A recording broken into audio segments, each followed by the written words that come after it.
Too. Hey guys, welcome to Maximize Monday. As you can see, the ladies are taking over today. Yay! Girls.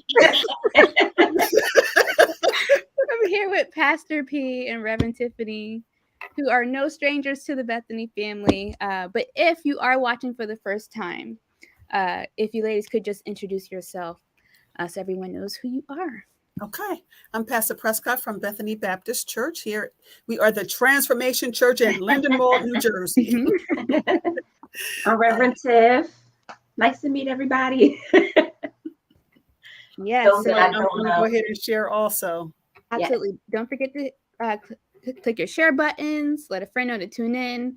And if you're watching for the first time, type VIP in the comments so we can give you what we like to say, Bethany love, and just welcome you here to everything that we're doing online. And if you guys don't know already, Reverend Tiffany and Pastor P are our stars of our Sound Mind panel. So yes, we're no strangers to what we do here. But I'm just excited that you guys are joining for Maximize Monday. I know, right? As we celebrate Women's History Month. That's what it's all about. Women power. The truth is out. We can do some stuff too, y'all. Okay. Hey, Keisha, we see you there. Thank you so much for sharing today's video. Hi, Keisha. Hey, Hope Keisha. you're having a great week so far. Also, for everyone who's tuning in, let us know where you're tuning in from so we can shout you out. You see Sister Adrian's tuning in. Hey, Reverend A, what's up? Hey, Red. So glad to see you. But again, for everyone who's watching, let us know where you're tuning in from so we can say hello and really just be part of the conversation. This is what it's all about, being able to talk to each other and just have good dialogue, right? Mm-hmm. So it is Women's History Month. Pastor Nick and I kind of started this topic last week. Okay. We were just sharing about, I guess, my experience, what it's like to be a woman in leadership, in business. So that's how I want to start things off with you, just to get a little background of what your experience has been like, because I know both of you guys are in leadership, but then you also have your own businesses with Pathways and SOAR, and Pastor P, I think you have an events business, right? So if you could talk a little bit more about what your experience has been like on that. I'll go first. My experience has been pretty well for the most part, not without challenges. And looking back over it, the challenges were necessary to get me to where I am today. But for the pastoral role, one of the biggest challenges for me is let me be diplomatic. There still exists a level of chauvinism. And there still exists a level of a lack of respect for female preachers. And when I say that, I have been in settings where I may have been the only female preacher in the room, other males, and it was like they would kind of try to minimize me to the secretary. Oh, honey, can you go get some coffee? I have no problem. Don't have no problem serving anybody, but you're not gonna call me honey, right? It's a wonderful thing to be a secretary, but you're not going to try to minimize who I am. Right. So for me, I have had to learn that's a great challenge. And I have had to learn to assert myself respectfully. Because sometimes when they go low, you don't want to go high. No, you don't. Right? Sometimes you just want to do the right. Can't do that, right? So and then how you're in a situation, and after you leave the situation, you say, I should have said, and I should have said, and I should have said. Me. So I had to learn to think on my feet, be respectful, and just say, I will absolutely get you some coffee, but it's Pastor Prescott, not honey. Not honey, not babe. Recognize. Don't do that. Don't do that. I don't know you. Another one of my greatest challenges, I would say, if I was to be honest, is learning to speak up for myself. Yep. Because, sometimes I find as a female, if we're not careful, we get kind of timid, like, well, I don't want them to think I'm title conscious, or I don't want them to think this, or I don't. No, you have to learn how to speak up for yourself. You have to learn how to, without being braggadocious, extolling your virtues. Absolutely. Beautifully said. These are my accomplishments. This is what I like to do, so forth and so on. So I think sometimes we had to kind of push ourselves to be assertive in situations when we need to be assertive.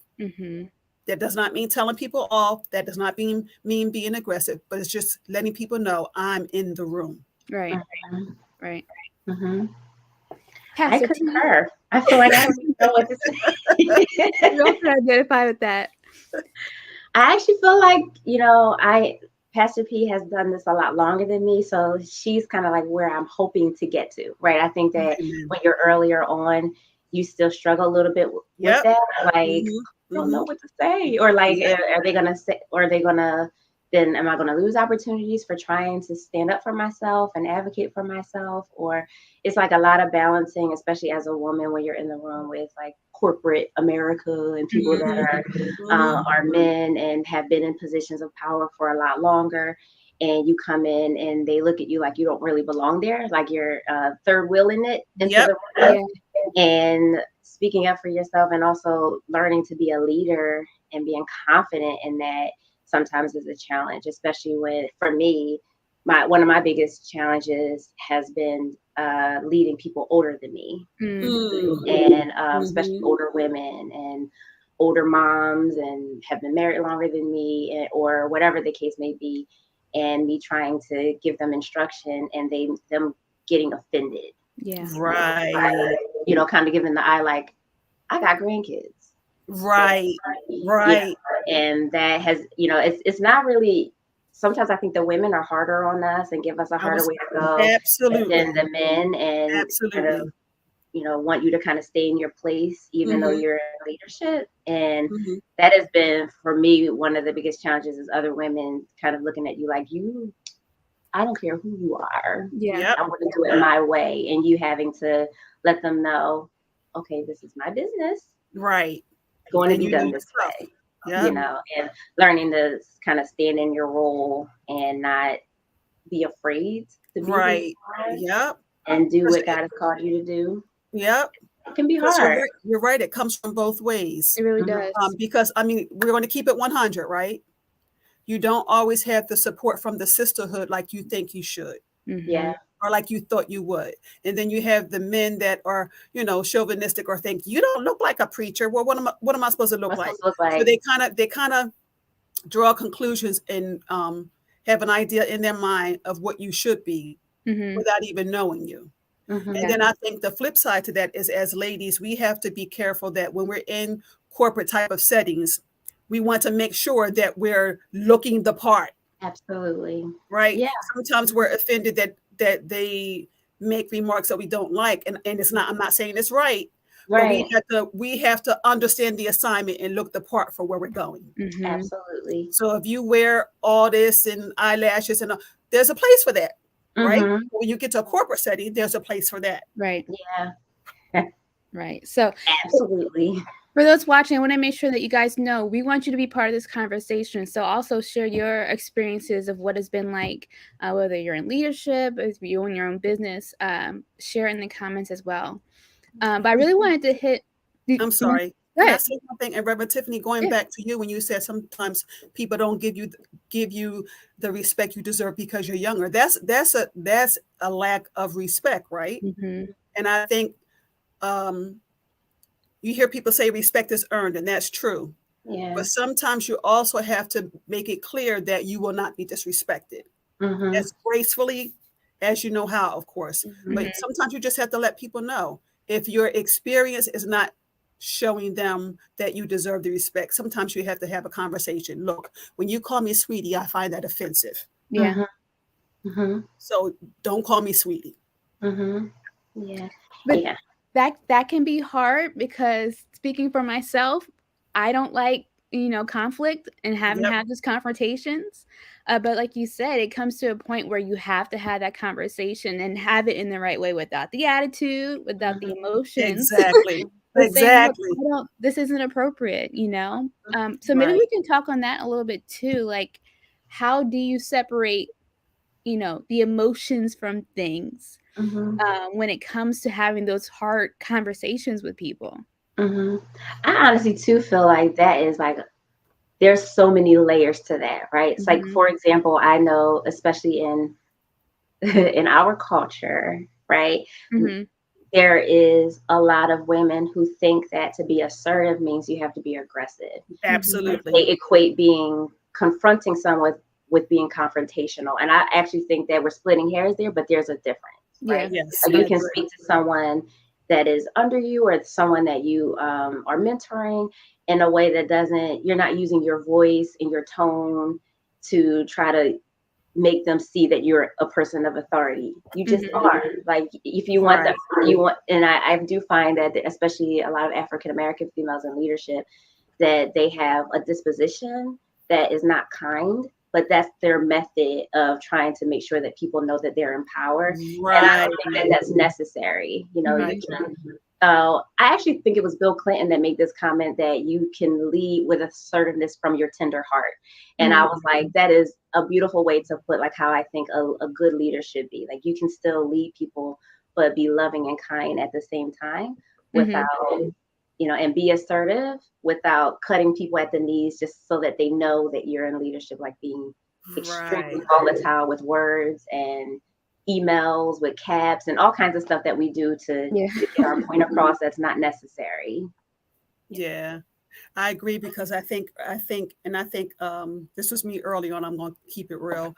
I think that you do have a phase where you're like, they're going to know who I am and they're going to respect me. And this is what and then after you grow and learn and understand what your triggers are, what triggers you. And Maya, to your point, how it's difficult to confront. Sometimes you just have to take a beat, sit back and say, okay, I'm very emotional right now. So this is not the time for me to confront the situation. Yeah. And then after you calm down, hey, sis, can I talk to you for a minute? And then I think the more you do that, the more you kind of learn to think on your feet. And you praying the whole time, God, season my words with grace, because what I really want to say, but I can't say that. So for me, it would be well, Pastor, you know, I don't appreciate you calling me sweetie. You know, I absolutely don't have any problem serving anybody that needs help, but don't call me sweetie. Sweetie. Get it straight. But I think the more you do it, I don't think anybody really likes confrontation. Yeah. But just in life, as a leader, especially, but just in life, there's going to be conflict. And we have to learn how to confront people without being aggressive. Aggressive is, you're going to respect me, but I don't have to respect you. Assertiveness is, I respect you and you respect me. Right. Yeah. So I respect you to speak to you kindly and in a way that's complimentary, just like you expect that from me. And I do think that part of it too. Oh, I'm sorry, Maya. No, go ahead. I was just gonna say, I think part of it too is those of us, me included, right, that are like shy away from confrontation too. I think it's because of also what we say to ourselves about the impact that it's gonna have, right? Is this gonna, like, now am I throwing a grenade into this relationship and to the whole culture that I'm trying to create? Am I gonna now ruffle feathers and they're gonna start targeting me and it's gonna create this big old mess and opposite of what I'm trying to accomplish? But I think our fears sometimes and anxieties and like our needs to be accepted, you know, come into play when it's not time for that, right? When you're running a business and it's necessary for you to be to confront someone or to be assertive. You got to kind of take your emotions out of it and your insecurities and get to the bottom line, you know, and do what you need to do so that you don't. I think sometimes the lack of confrontation, it makes you a doormat. People start walking all over you and they don't take you seriously as a leader. And then they start kind of running you and running your business for you and changing the complete dynamic. And we don't want that either. So it's like you have to speak up when it's necessary, but there's a way to do it. Right. That's a catch-22, right? It is. We have a question from Tiffany O'Reilly who asked, do you think some people, though, won't respect you no matter how kind you approach them because they are who they are, if I can put it that way? I absolutely agree. I absolutely think that no matter what kind of conflict resolution skills you have, some people just have it in their minds that they're not going to respect you. And that's what I was going to say. Oh, sorry, I didn't mean to cut you off. No, and in those kind of situations, if you can, you create boundaries. If it's a relationship, you can not have anymore, friendship, whatever, that's one thing. But, that's a difficult one because some people will, no matter what. They're like, I ain't giving that girl no respect. Yeah.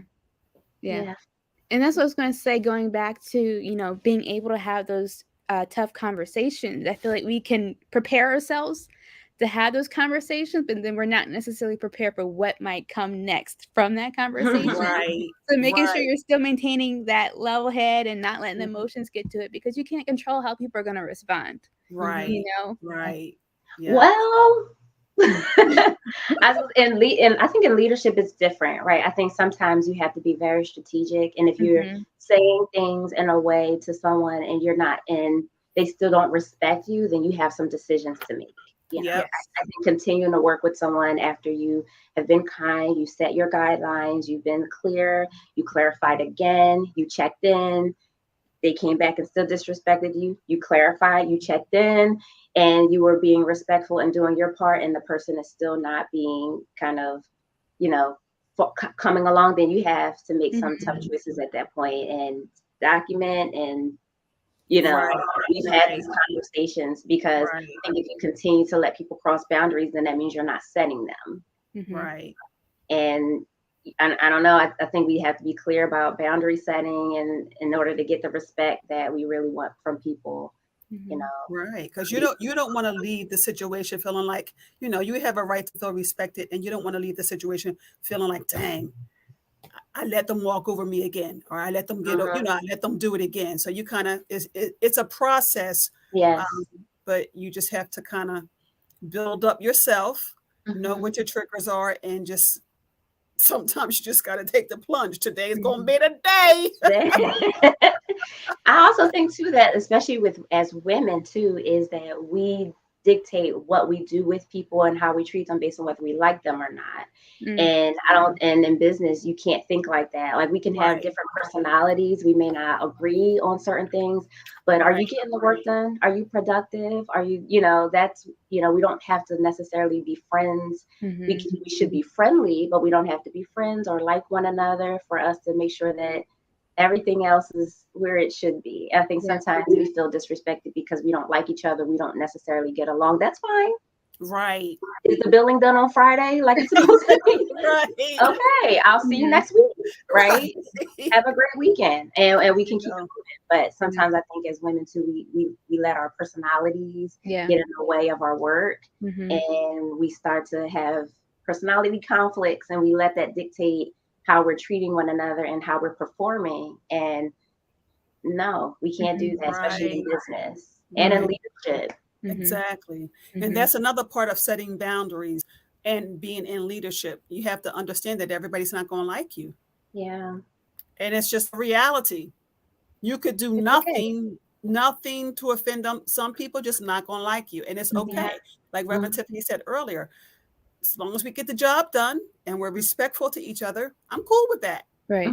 Right. What's that saying? It's not personal, it's business. Right. So keeping that in mind, like, we all have roles to do, and not to let our personal feelings or lack thereof get in the way of things. Right. But something that you touched on, Pastor B, that I wanted to talk about was being able to celebrate our accomplishments and our strengths, and not feel like it's something that needs to stay hidden or you can't talk about because you're all the stereotypes that come with that, right? Right. So why do you think that is?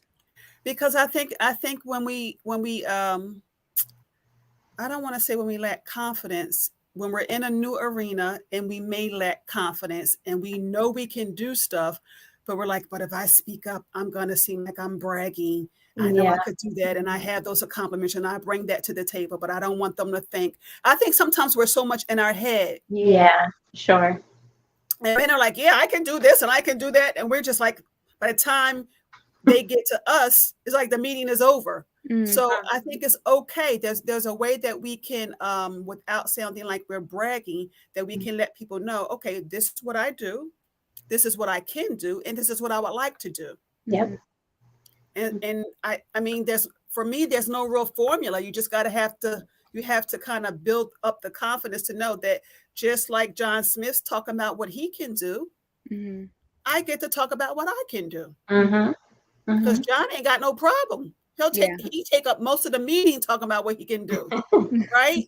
So I think I think it all boils down to, once again, just building confidence and knowing that you bring something to the table and that what you bring to the table adds value, just like it does with your male counterpart.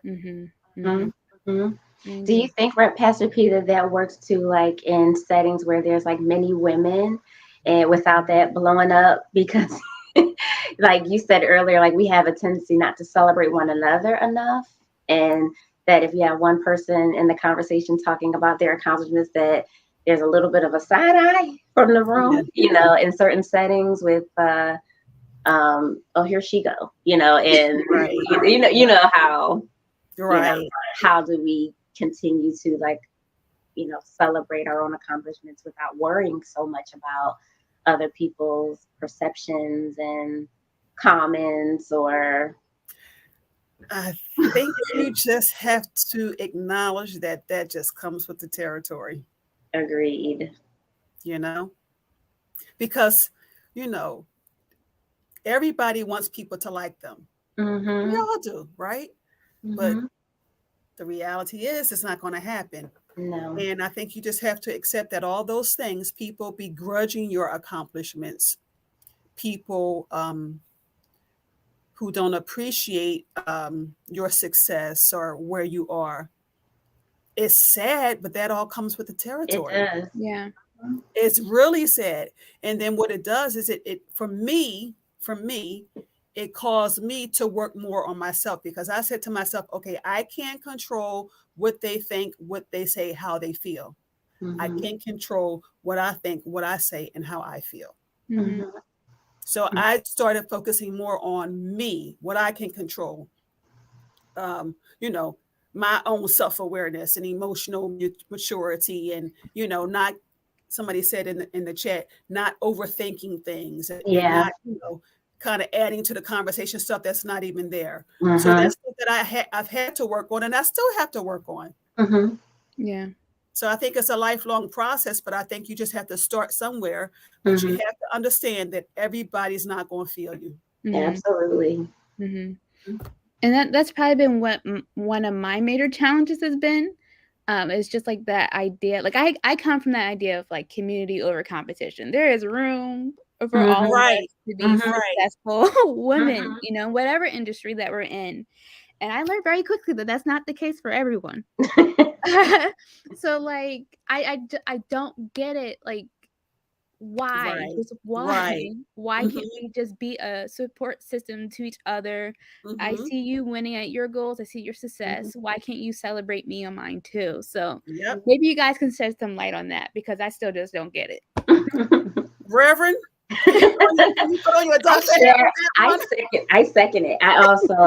I think that one thing that I've learned too is that in leadership, it's important to have people around you that have like minds. So I'm not going to put anyone like in leadership with me or to work alongside of me that celebrates competition more than community, right? So I make sure that anyone that works with me or partners with me is someone who celebrates and has like a sense of community. And I can see that in their daily life. I can see that in their work ethic. I can see them in their disposition in staff meetings and meetings at church, that they have a sense of community. And that's extremely important to as you're building. Not join yourself with people who are also going to be your competitor. I feel like that's just not smart in business or in leadership, is like putting people in positions of authority who are competing with you, or who can't celebrate what is happening. Like, it took me a long time to get, you know, to start adding therapists to Pathway because of that, because I want a sense of community. And I had interviews, I've researched, and I've been on Indeed looking for a therapist, and it was like, no, because I could care less what their experience is. I'm absolutely only connecting to people who understand the culture of the organization and are coming for the organization to win, that are thinking we, not me. Right. Yes. And I think that's important when you're looking for, when you're trying to grow, is making sure that people connected to you, there's like-mindedness in there. Right. You're right. Because I think sometimes, Reverend Tiffany, when you're starting a new venture, new ministry, whatever, sometimes you're so starved for help that you will kind of just like, okay, come on in, let's just do this. But I appreciate that you wanted like-minded people to be a part of, what you're doing. I think that's important. Yep. Especially when you're like still building from the ground up. If that foundation isn't secure, you can't expect for anything else on top of that to, be solid too. So I agree with that wholeheartedly. Like it's so important that there is that like-mindedness and building that. And that takes time. It does.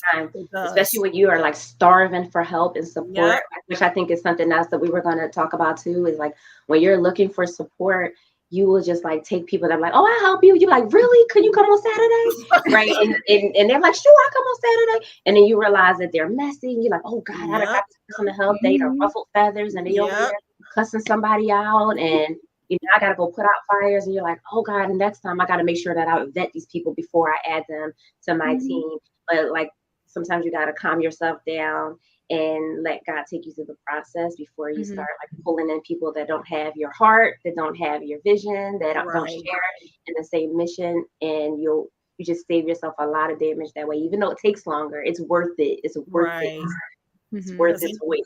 Because then you end up doing more work if you don't do it that way. Cleaning up after people. And sometimes that's worse. Absolutely. Yeah, doing damage control. Yeah. So I do think, I don't mean to say that, I do think that even though sometimes leadership is a lonely place to be, I do think that God will give you one or two people that have your back. Beyond a shadow of a doubt. But until he does that, or if he hasn't done that for you yet, you just kind of have to just work it out and grow and believe that God's going to send the people your way that will support you. And just remember, at the end of the day, you always have to remember why you're doing what you do.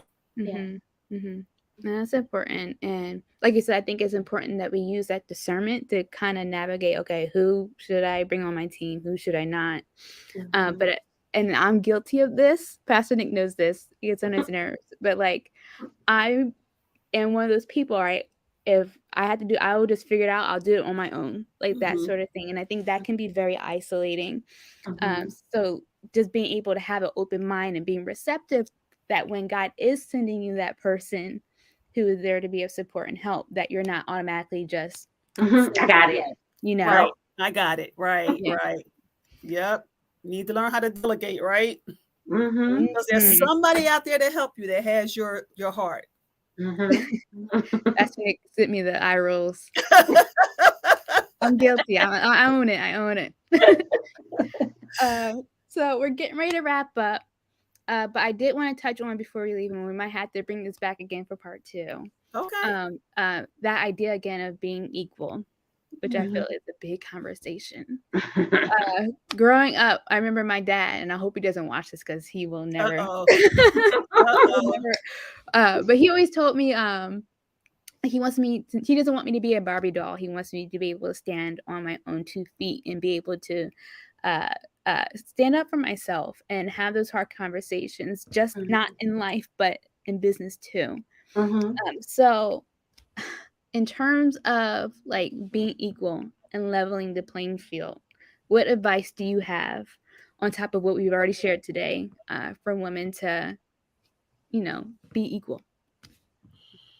Go ahead, Pastor P. You take it first. What advice would I have to be equal? I think, again, I think to learn how to extol your virtues, that people know what you can do. John can do this over here, but I can do this too.